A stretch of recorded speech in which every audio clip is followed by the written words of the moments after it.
నమస్తే welcome to news 9 today. Hyderabad Banjara hills లోని KBR park gate number 4 సమీపంలో ఉన్న టీజీ రెడ్కో ఈవీ ఛార్జింగ్ స్టేషన్లో చోరీ జరిగింది. గుర్తు తెలియని దుండగులు 2 ఈవీ ఛార్జింగ్ గన్లను ఎత్తుకెళ్లినట్లు TG Redco manager T Venugopal పోలీసులకు ఫిర్యాదు చేశారు. ఈ నెల 6వ తేదీ ఉదయం ఛార్జర్ డిస్కనెక్ట్ అయినట్లు గుర్తించినట్లు ఫిర్యాదులో పేర్కొన్నారు.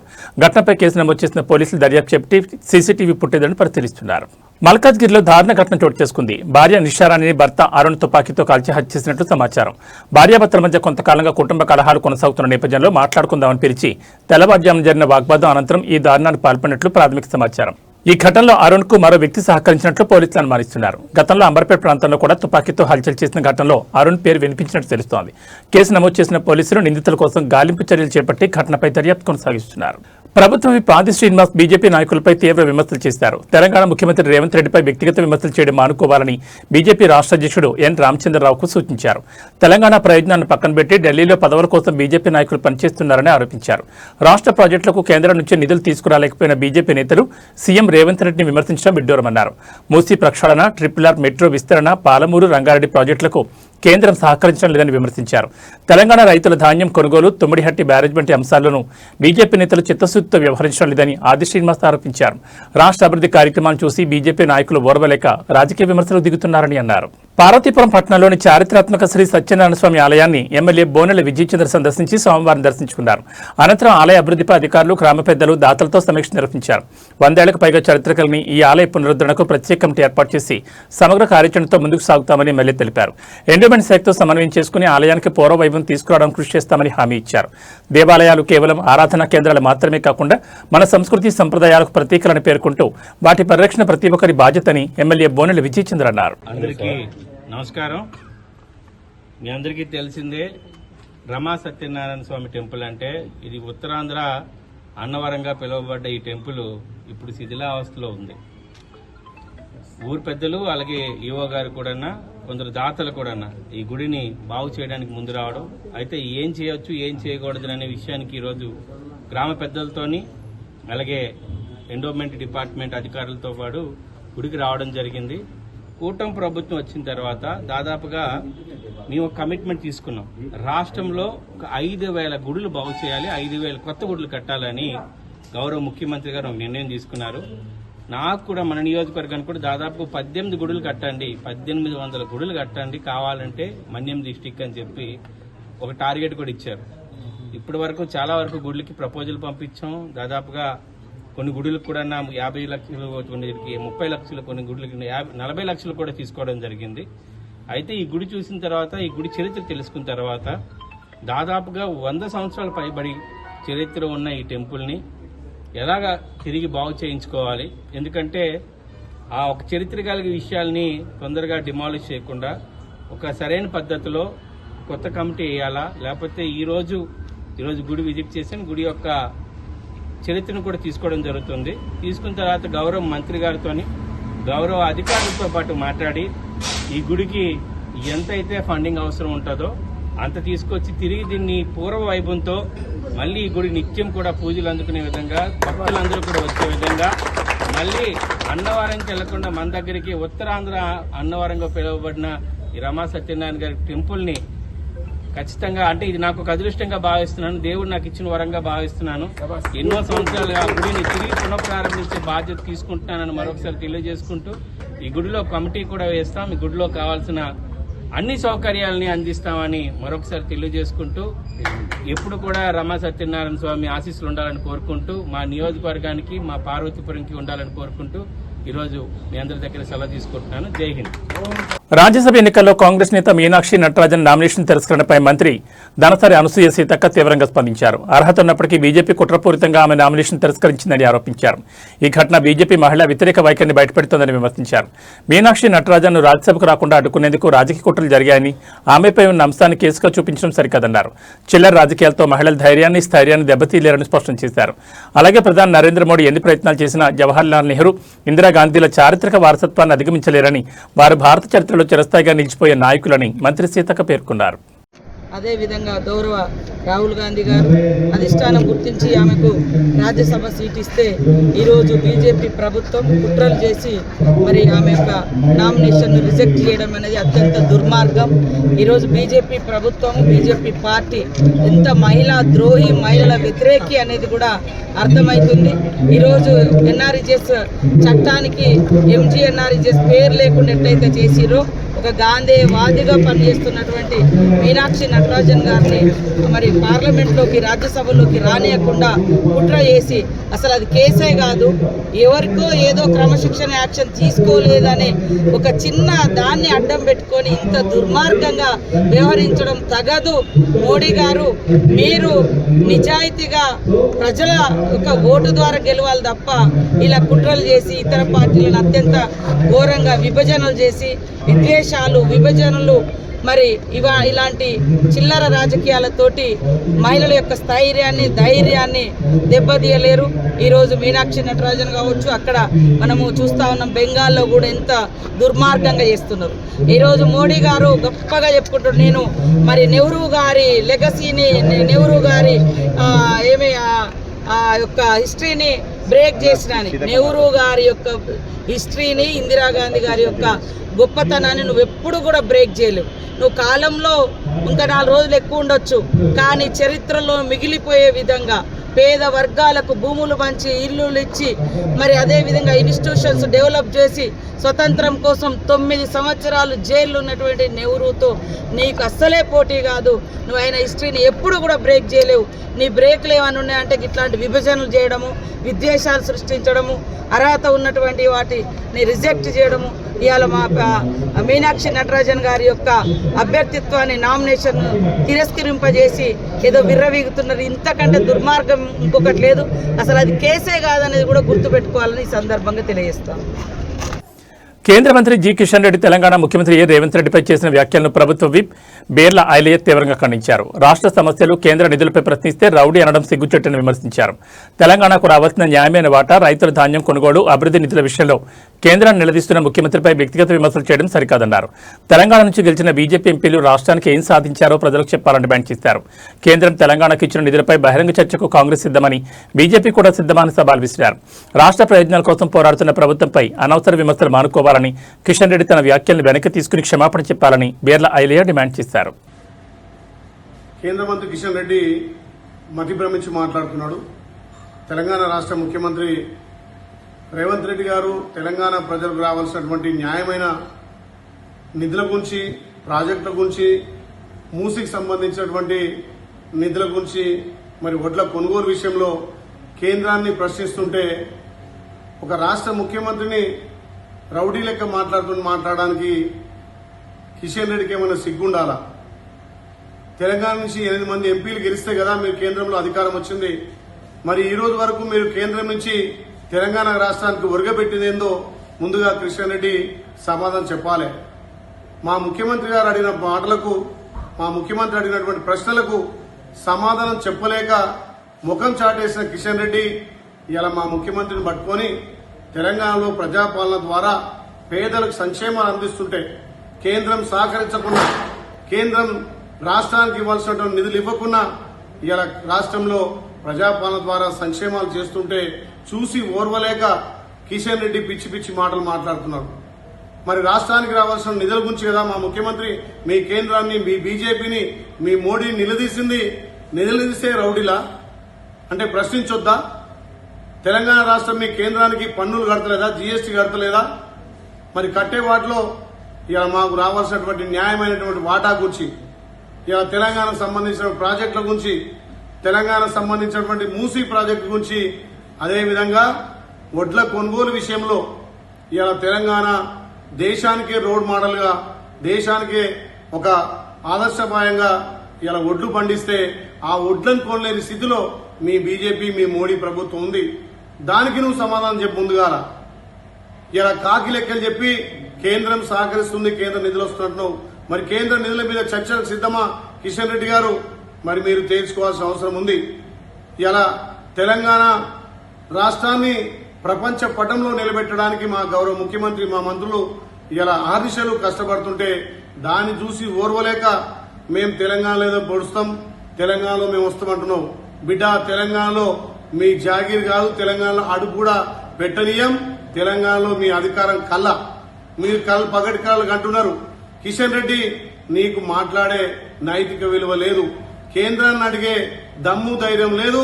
మీ ప్రభుత్వాన్ని గాని, మీ మోడీని గాని, రాష్ట్రానికి రావాల్సిన నిధుల గురించి గాని, రాష్ట్రానికి రావాల్సిన వాటా గురించి అడగలేని దద్దమ్మ నువ్వు మా ముఖ్యమంత్రి గురించి అవాక్కులు చవాక్కులు పేరుతున్నావు. ఒక రాష్ట్ర ముఖ్యమంత్రిని ఇలా రౌడీ అని మాట్లాడుతున్నావు, సంబోధిస్తున్నావు. నువ్వు కేంద్రంలో మంత్రి అనే మర్చిపోయి ఒక పిచ్చి మాటలు మాట్లాడుతున్నావు. కిషన్ రెడ్డి, మళ్ళొక్కసారి నోరు తాగితే తస్మత్ జాగ్రత్త. మీరు తెలంగాణలో పగటి కాళ్ళకు అంటున్నారు. తెలంగాణలో మీరు ఎప్పటికి కూడా అధికారం రారు. మిగతా రాష్ట్రాల్లో డబ్బు బలంతో, అధికార బలంతో ఓట్ల తొలగించి కులాల మధ్య, మతాల మధ్య చిచ్చు పెట్టి దేవిని పేరు చెప్పి ఓట్లాడుతూ తప్ప తెలంగాణలో ఏ ముఖం పెట్టుకుని మీరు ఓట్లాడుతారు? తెలంగాణకు ఏం నిధులు ఇచ్చామని మీరు ఇచ్చిరని ఓట్లాడుతారు. కిషన్ రెడ్డి గారు, మళ్ళొక్కసారి నోరు అదుపులో పెట్టి మాట్లాడాలి. ఏదైతే మా ముఖ్యమంత్రిని, మా రేవంత్ రెడ్డి గారిని మాట్లాడిన మాటలను ఎమ్మడే వాపసు తీసుకొని తెలంగాణ ప్రజలకు నువ్వు క్షమాపణ చెప్పాలి. లేకపోతే తెలంగాణలో నిన్ను రాళ్లతోట కొట్టే రోజులు దగ్గరొస్తాయి. కిషన్ రెడ్డి ఇప్పటికైనా నోరు అదుపులో పెట్టి మాట్లాడాలని చెప్పి తస్మత్ జాగ్రత్త కిషన్ రెడ్డి గారు. బీజేపీ రాష్ట్ర అధ్యక్షుడు రామచంద్రరావు ముఖ్యమంత్రి రేవంత్ రెడ్డిపై వ్యక్తిగత విమర్శలు చేయడం మానుకోవాలని ప్రభుత్వ విప్ ఆది శ్రీనివాస్ అన్నారు. తెలంగాణ ప్రయోజనాలను పక్కన పెట్టి బీజేపీ నాయకులు కేంద్ర పెద్దల వద్ద పదవులు కాపాడుకోవడానికే పరిమితమయ్యారని విమర్శించారు. రాష్ట్రానికి రావాల్సిన నిధులు, ప్రాజెక్టులకు కేంద్ర సహకారం తీసుకురాలేకపోయినా బీజేపీ నేతలు సీఎం రేవంత్ రెడ్డిని విమర్శించడం సరికాదన్నారు. పాలమూరు రంగారెడ్డి ప్రాజెక్టుకు జాతీయ హోదా, మూసీ ప్రక్షాళన, ట్రిపుల్-ఆర్, మెట్రో విస్తరణ, తుమ్మిడిహట్ బ్యారేజ్ వంటి అంశాల్లో కేంద్రం సహకరించకపోవడాన్ని ఆయన తప్పుపట్టారు. తెలంగాణ రైతులు పండించిన మొత్తం ధాన్యాన్ని కొనుగోలు చేయడంలో కేంద్రం విఫలమైందని ఆరోపించిన ఆది శ్రీనివాస్, రాష్ట్ర అభివృద్ధిని చూసి బీజేపీ నాయకులు ఓర్వలేక విమర్శలు చేస్తున్నారని అన్నారు. తెలంగాణ ప్రయోజనాల కోసం కేంద్రాన్ని నిలదీయాల్సిన బాధ్యత బీజేపీ ఎంపీలపై ఉందని ఆయన పేర్కొన్నారు. తెలంగాణ బీజేపీ రాష్ట్ర శాఖ అధ్యక్షుడు రామచంద్రరావు గారు రేవంత్ రెడ్డి గారి గురించి వ్యక్తిగతంగా విమర్శలు చేసేటువంటి అంశంలో పెద్ద పెద్ద మాటలు మాట్లాడుతున్న రామచంద్రరావు గారు అసలు గులాంగిరి అనేటువంటి పదానికి నిర్వచనం నరేంద్ర మోదీ గారి దగ్గర చేతులు కట్టుకొని ఆమడు దూరం నిలబడి మీ బీజేపీ శ్రేణులకి ఆ గులాంగిరి అనే పదం వర్తిస్తుందని మాట అంటున్నారు. తెలంగాణ రాష్ట్ర ప్రయోజనాలను పణంగా పెట్టి మీ పదవులను కాపాడుకునే ప్రయత్నం చేస్తున్నారు తప్ప తెలంగాణ రాష్ట్రంలో పండించినటువంటి రైతుల ధాన్యాన్ని మొత్తం కొనిపించలేని వాళ్ళు మీరు దద్దమ్మలు. మా గురించి మాట్లాడే అర్హత మీకు ఉందని మేము అడుగుతా ఉన్నాం. పాలమూరి రంగారెడ్డి ప్రాజెక్టు మొదటి ఏటీఎం రేవంత్ రెడ్డి గారికి అనే మాట నోటికొచ్చినట్టు మాట్లాడే మాటల్లో నిజంగా మీకు చిత్తశుద్ధి ఉంటే, దమ్ముంటే ఆ పాలమూరి రంగారెడ్డి ప్రాజెక్టుకు జాతీయ హోదాను తీసుకొని వచ్చి మీరే నిర్మించండి. తెలంగాణ రాష్ట్రంలో ఏ ఒక్క ప్రాజెక్టు కూడా కేంద్రం నుంచి నిధులు తీసుకురావడంలో సఫలం కాలేని వైఫల్య నేతలు మీరా. ఈరోజు మా ముఖ్యమంత్రి రేవంత్ రెడ్డి గారి చిత్తశుద్ధి గురించి మాట్లాడేది. ఈరోజు మా యొక్క ప్రయాణం తెలంగాణ రాష్ట్ర ప్రయోజనాల కోసం, తెలంగాణ రాష్ట్రంలో ఉన్నటువంటి సంక్షేమాన్ని ఓవైపు, అభివృద్ధిని మరోవైపు పరిగెత్తించే విధంగా ప్రయత్నం చేస్తున్నటువంటి సందర్భంలో అటు తెలంగాణ నుంచి ఉన్నటువంటి ఇద్దరు మంత్రులు కిషన్ రెడ్డి గారి వైఫల్యం, బండి సంజయ్ గారి వైఫల్యం కొట్టొచ్చినట్టు కనిపిస్తున్నా 8 మంది ఎంపీలను గెలిపించి పంపిస్తే ఢిల్లీలో కాలక్షేపానికి కబుర్లు చెప్పుకోవడానికి క్వార్టర్లో ఉన్నటువంటి ప్రయత్నం చేస్తూ తప్ప ఏ రోజైనా తెలంగాణ రాష్ట్ర ప్రయోజనాల కోసం, తెలంగాణ రాష్ట్ర రైతాంగ ప్రయోజనాల కోసం మీరు ప్రయత్నం చేసిరని మేము అడుగుతా ఉన్నాం.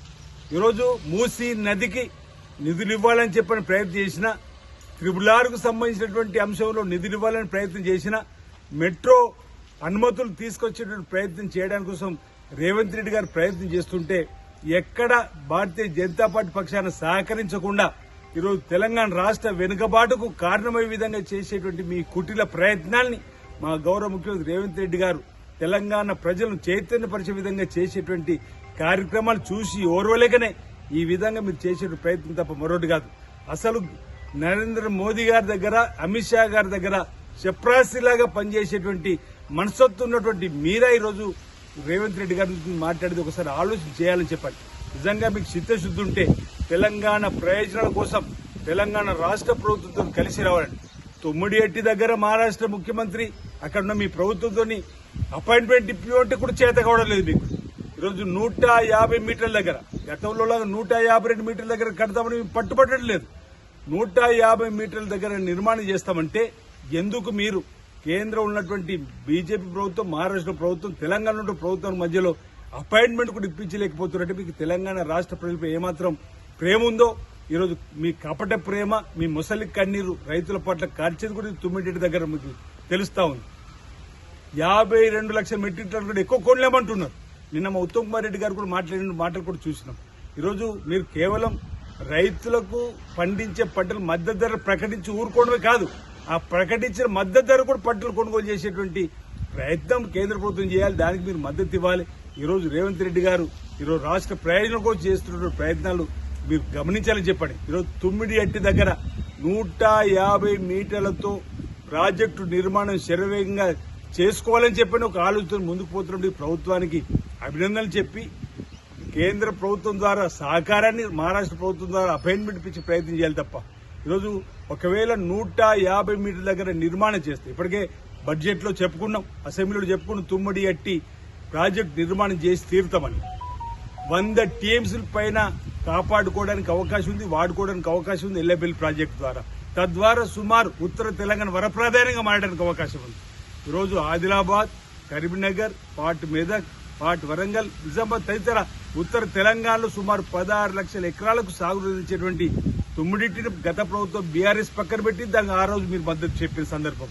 ఈరోజు కాళేశ్వరం పేరిట కట్టిన తుమ్మిడిట్టి దగ్గర కట్టవలసినటువంటి ప్రాజెక్టులను కాళేశ్వరం దగ్గర తీసుకుని వెళ్లి మేడిగడ్డ అన్నారు సుందిరి దగ్గర ఈరోజు నిర్మాణం చేస్తే ఏమైంది, కూలిపోయింది, కుంగిపోయింది కాళేశ్వరం మాట కూడా ప్రజలు గమనిస్తున్న వేళ ఈరోజు భారతీయ జనతా పార్టీ మాటలు హాస్యాస్పదంగా ఉన్నాయి. రామచంద్రరావు గారు అయితే మరీ తెలంగాణ రాష్ట్ర ప్రజల ప్రయోజనాలను గాలికి వదిలేసి ఈరోజు భారతీయ జనతా పార్టీ యొక్క వారి చెప్రాసిలాగానే వాళ్ళు పనిచేస్తున్నట్టుగా కనిపిస్తుంది తప్ప మీరు చేస్తున్న గులాంగిరి. ఈరోజు రేవంత్ రెడ్డి గారు గులాంగిరిగా తెలంగాణ ప్రజల హక్కుల కోసం పోరాటం చేస్తుంటే దానికి సహకరించాల్సిన బాధ్యత ఈరోజు మీరు తీసుకోవాలని చెప్పి ఈ సందర్భంగా తెలియజేస్తా ఉన్నాను. కదిరిలోని శ్రీ లక్ష్మీ నరసింహస్వామి ఆలయం కోనేరు నిర్మాణం మరమ్మతుల పనుల్లో భారీ అవకతవకలు జరిగాయని బీజేపీ, జనసేన, టీడీపీ నాయకులు ఆరోపించారు. కోనేరు మరమ్మతుల పేరుతో 2 దశల్లో దాదాపు 6 కోట్ల బిల్లులు దుర్వినియోగం చేశారని, దేవాదాయ శాఖ అధికారులు, కాంట్రాక్టర్లు కుమ్మక్కై భక్తుల కానుకల నిధులను దోచుకుంటున్నారని విమర్శించారు. 6 నెలల్లో పూర్తి కావాల్సిన పనులు 6 సంవత్సరాలుగా కొనసాగుతున్నాయని, ఆలయ ఆస్తుల పరిరక్షణలోనూ అధికారులు విఫలమయ్యారని ఆరోపించారు. ఇటీవల వర్షాల సమయంలో నీరు ప్రధాన ఆలయంలోకి చేరడం కూడా నిర్లక్ష్యానికి నిదర్శనమని పేర్కొన్నారు. సమాచార హక్కు చట్టం కింద వివరాలు కోరినా అందించడం లేదని ఆరోపించిన నాయకులు ఈ వ్యవహారంపై ప్రభుత్వం వెంటనే విజిలెన్స్ విచారణ జరిపించాలని డిమాండ్ చేశారు. త్వరలో ముఖ్యమంత్రి, దేవాదాయ శాఖ మంత్రిని కలిసి ఫిర్యాదు చేయనున్నట్టు తెలిపారు. లక్ష్మీ నరసింహస్వామి అంటే కదిరి పట్టణానికి ఒక ఐకాను. ఎందుకంటే పూర్వకాలం నుంచి, రారాజుల కాలం నుంచి కదిరి లక్ష్మీ నరసింహస్వామికి ఒక ప్రాశస్తం ఉంది. అందుకు చాలామంది రాజులు కదిరి లక్ష్మీ నరసింహస్వామికి చాలా చోట్ల ఆ కాలంలో భూములు, అలాగే బంగారు, వజ్రవైడూర్యాలు అన్నీ దానంగా ఇచ్చారు. అలాంటి సందర్భంలో నేను కొద్దిగా కదిరి లక్ష్మీ నరసింహస్వామి గుడికి సంబంధించి, అక్కడ ఉన్న భూములకు సంబంధించి మాత్రమే మాట్లాడతాను. ఎందుకంటే కదిరి లక్ష్మీ నరసింహస్వామికి నాకు తెలిసి కదిరి టౌను, కదిరి మున్సిపల్ సరౌండింగ్స్లో దాదాపు 38 ఎకరాల 51 సెంటు ఉన్నట్లు అధికారిక లెక్కలు తెలియజేస్తున్నాయి. దాంట్లో 2025-26 సంవత్సరానికి గాను టెండర్లు పిలిచారు. దానికి 1,55,000 రూపాయలు మాత్రమే టెండర్ కోట్ అయింది. ఎందుకంటే ఇప్పుడు చూసుకున్నట్లయితే మనం కదిరి మున్సిపాలిటీలో ఏ ఒక్క షాపు కానీ లేకుంటే ఒక చిన్న స్థలాన్ని కానీ బాడికి అంటే దాదాపు 10 నుంచి 50,000 రూపాయల వరకు తీసుకుంటారు. అలాంటిది ఈరోజు దేవాలయం సొమ్ము అని చెప్పేసి 38 ఎకరాల 51 సెంటుకు కూడా కేవలం 1,51,000 రూపాయలు మాత్రమే టెండర్ పాడినట్లు దాఖలాలు ఉన్నాయి. అంటే గుడి సొమ్ము అంటే అందరికీ లోకువ, గుడికి ఆదాయం రాకూడదా అని చెప్పేసి మేము కూటమి తరఫున తెలియజేసుకుంటున్నాం. అలాగే లక్ష్మీ నరసింహస్వామి గుడి చుట్టుపక్కల ఉన్నటువంటి బందలదొడ్డి అయితేనేం, ఏడిగడ్డ ఆంజనేయ స్వామి అయితేనేం, కదిరి చుట్టుపక్కల ఉన్నది 531 సర్వే నెంబర్ కింద అది వస్తుంది. దాదాపు 531 సర్వే నెంబర్ కింద కదిరి లక్ష్మీ నరసింహస్వామి గుడికి ఆనుకొని ఆ చుట్టుపక్కలనే ఉన్నటువంటి స్థలాలనైతేనేమి ఆ షాపులనైతేనేమి ఇంతవరకు దాదాపు 15 నుంచి 20 సంవత్సరాల నుంచి ఎటువంటి టెండరు పిలవకోకుండా అనామతుగా ఆక్యుపేషన్లో ఈరోజు గడిపేస్తున్నారు. దీనికి కారణము అధికారుల నిర్లప్తత, చేస్తులుడిగి కూర్చున్నారు. దీన్ని కంపల్సరీ మా కూటమి తరఫున పై స్థాయిలో ఎండోమెంట్ డిపార్ట్మెంట్కు తెలియజేస్తామని చెప్పి తెలియజేస్తున్నాం. ఎందుకంటే మనం ఒక్కటి గుర్తుపెట్టుకోవాలా, మనము రాజకీయాల్లో ఉన్నాం, అలాగే ప్రజాసేవలో ఉండేవాళ్ళు లక్ష్మీ నరసింహస్వామి గుడికి ఏదైతే ఉందో ఆదాయం సమకూర్చేటట్లు ఉండాలి. కానీ మనమందరికీ నీతులు చెప్పేసి ఈరోజు నీతులు చెప్పే పెద్ద మనుషులే గుడి స్థలాలను కబ్జాలు చేసుకొని కూర్చోవడము చాలా దారుణాతి దారుణమని తెలియజేస్తున్నాం. ఇప్పటికైనా మించిపోయింది లేదు. గతంలో కూడా 4-5 రోజుల కిందట మేము తెలియజేయడం జరిగింది. గుడికి ఉన్న స్థలాలను కబ్జాల నుంచి విడిపించి గుడికి అప్పచెప్తే చాలా బాగుంటుంది. ఎందుకంటే గుడికి కళ్యాణ కట్ట కూడా ఎక్కడో పెట్టారు. అలాగే గుడికి పార్కింగ్ ప్లేసులు కూడా చాలా తక్కువగా ఉన్నాయి. కాబట్టి గుడికి సంబంధించి మనం వేరే ప్లేసుల కోసము వెతుకులాడుకోవాల్సిన అవసరం లేదు. గుడికి చుట్టుపక్కల ఉన్న స్థలాలను మనం కాపాడి మన కబ్జా నుంచి విడిచి గుడికి అప్పచెప్తే గుడి డెవలప్ అవుతుంది. ఎందుకంటే ఈ మధ్యకాలంలో గుడికి కర్ణాటక భక్తులు అయితేనేమి, తమిళనాడు భక్తులు అయితేనేమి, ప్రపంచ దేశాల నుంచి ఈరోజు లక్ష్మీ నరసింహస్వామి గుడి ప్రాశస్త్యం గురించి గుడిని తెలుసుకొని ఈరోజు రద్దీ కూడా చాలా వరకు పెరిగింది. కాబట్టి మరొక్కసారి మనవి చేసుకుంటున్నాం, మీరు గుడి కబ్జాలు ఎవరైతే ఆక్యుపై చేసుకున్నారో అలాంటి ఆక్యుపేషన్ నుంచి తొందరగా వైదొలిగితే మంచిది. అలాగే గుడి అధికారులకు కూడా తెలియజేస్తున్నాం, మీరు అలాంటి ఆక్యుపేషన్లో ఉన్న స్థలాలను తొందరగా విడిపించి గుడికి ఆదాయము చేకూర్చాలని చెప్పి, అలాగే టెండర్లు ఖచ్చితంగా టెండర్లు మీరు కొల్లుడయ్యి ఒక అండర్స్టాండింగ్కి వచ్చి ఏవైతే టెండర్లు ఉన్నాయో అలాంటి టెండర్లను రద్దు చేసి మళ్ళీ రీటెండర్లు పిలిచాలని చెప్పేసి మేము తెలియజేస్తాం. వరంగల్లో చిమ్మలలో మాదద్రవ్యాల దుర్వినియోగంపై డ్రగ్స్ కంట్రోల్ అడ్మినిస్ట్రేషన్ ఉక్కుపాదం మోపింది. గుండె సంబంధిత వ్యాధుల చికిత్సలో ఉపయోగించే మెంపటైమెన్ సల్ఫేట్ ఇంజెక్షన్లు చీముకు వచ్చి యువకులకు అక్రమంగా విక్రయిస్తున్నట్లు గుర్తించి అధికారులు భారీగా స్వాధీనం చేసుకున్నారు. చార్బౌలిలో మహమ్మద్ అబ్దుల్ సోహైబ్ వద్ద నిర్వహించిన టెర్మిన్ ఇంజెక్షన్లను స్వాధీనం చేసుకున్న అధికారులు బాడీ బిల్డింగ్ కోసం ఈ ఔషధాలను దుర్వినియోగం చేస్తున్నట్లు వెల్లడించారు. అక్రమ విక్రయాలపై కేసు నమోదు చేసుకుని దర్యాప్తును కొనసాగిస్తున్నారు. తెలంగాణ ఉద్యమకారుడు సోషలిస్ట్ నాయకుడు మురళీధర్ దేశపాండే మృతికి పలువురు నేతలు సంతాపం వ్యక్తం చేస్తున్నారు. ఈ నేపథ్యంలో తెలంగాణ రక్షణ సేన అధ్యక్షురాలు కె కవిత మురళీధర్ దేశపాండే పార్థివ దేహం వద్ద పుష్పగుచ్చి ఉంచి నివాళులర్పించారు. తెలంగాణ ఉద్యమంలో ఆయన చేసిన సేవలను స్మరించుకున్నారు. ఈరోజు తెల్లవారుజామున గుండెపోటుతో కొత్తపేటలోని తన నివాసంలో మురళీధర్ దేశపాండే తుదిశ్వాస విడిచినట్లు కుటుంబ సభ్యులు తెలిపారు. ఆయన మరణం తెలంగాణ ఉద్యమ వర్గాలకు తీరని లోటని పలువురు నాయకులు పేర్కొన్నారు. ఏబీ బులెటిన్ విశేషాలు. నమస్కారం.